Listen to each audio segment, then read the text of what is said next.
Assalamualaikum warahmatullahi wabarakatuh. Sahabat beriman, untuk video kali ini saya akan menceritakan sebuah kisah taubat nasuha, yaitu kisah para sahabat. Dari Abdullah bin Umar bin Khattab radhiyallahu anhu, beliau berkata, saya mendengar Rasulullah Shallallahu Alaihi Wasallam bersabda, dulu ada 3 orang dari umat sebelum kalian berjalan untuk suatu hajat. Kemudian mereka mendapatkan sebuah gua dapat dimanfaatkan untuk berteduh. Maka mereka pun masuk ke dalamnya. Kemudian tiba-tiba sebongkah batu besar dari atas bukit menggelinding dan menutupi pintu gua itu hingga mereka tidak dapat keluar. Lalu mereka berkata, sesungguhnya tidak ada yang dapat menyelamatkan kamu sekalian dari bencana ini kecuali bila kamu sekalian berdoa kepada Allah Subhanahu wa Ta'ala dan menyebutkan amal-amal soleh yang pernah kalian perbuat. Maka salah seorang di antara mereka mulai berdoa, ya Allah, saya mempunyai ayah ibu yang sudah tua renta. Saya biasa mendahulukan memberi minuman susu kepada keduanya sebelum saya memberikannya kepada keluarga dan budak saya. Pada suatu hari saya terlambat pulang dari mencari kayu dan saya mendapatkan keduanya sudah tidur. Saya terus memerah susu untuk mempersediakan minum keduanya. Karena saya mendapati mereka berdua telah tidur, maka saya pun enggan untuk membangunkan mereka.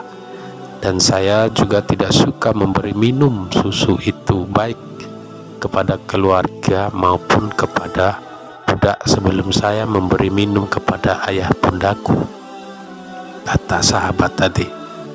Maka saya menunggu ayah bunda hingga terbit fajar, barulah keduanya bangun, sementara anak-anakku menangis. Mereka mengelilingi kakiku. Setelah mereka bangun, kuberikan minuman susu kepada keduanya.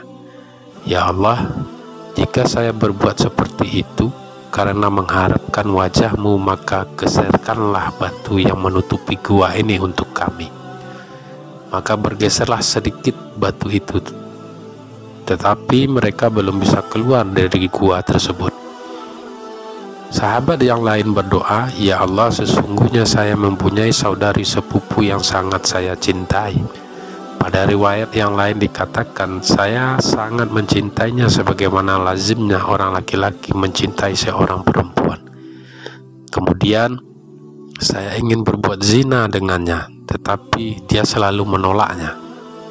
Selang beberapa tahun dia tertimpa kesulitan, kemudian datang kepada saya dan saya berikan kepadanya 120 dinar dengan syarat dia harus mau bersebadan denganku, dan dia pun setuju.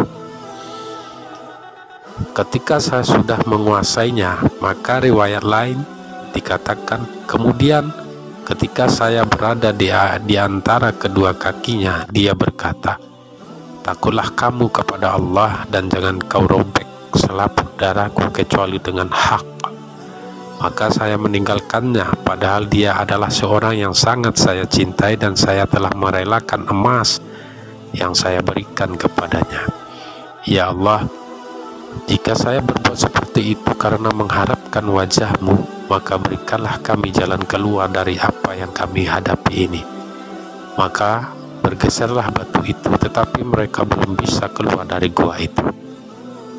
Orang ketiga pun berdoa, ya Allah, saya dulu mempekerjakan beberapa karyawan dan semuanya saya gaji dengan sempurna, kecuali ada seorang yang pergi meninggalkannya. Saya dan tidak mau mengambil gajinya terlebih dahulu. Kemudian gaji itu saya kembangkan sehingga menjadi banyak. Selang beberapa lama dia datang kepada saya dan berkata, wahai hamba Allah, berikanlah gaji saya yang dahulu itu. Saya berkata, semua yang kamu lihat itu, baik onta, sapi, kambing maupun budak mengembalakannya, adalah gajimu. Lalu dia berkata, wahai hamba Allah, janganlah engkau permainkan saya. Saya menjawab, saya tidak mempermainkan kamu. Kemudian dia pun mengambil semuanya dengan tidak meninggalkan sisa sedikit pun. Ya Allah, jika saya berbuat itu karena mengharap wajah-Mu, maka berilah kami jalan keluar dari apa yang kami hadapi ini. Lalu batu itu pun bergeser, mereka bisa keluar dari dalam gua dan meneruskan perjalanan. Anjuran untuk memanjatkan doa pada saat-saat genting dan kritis sebagai pelaksanaan perintah Allah. Dan Robmu berfirman, berdoalah kepadaku, niscaya akan kuperkenankan bagimu.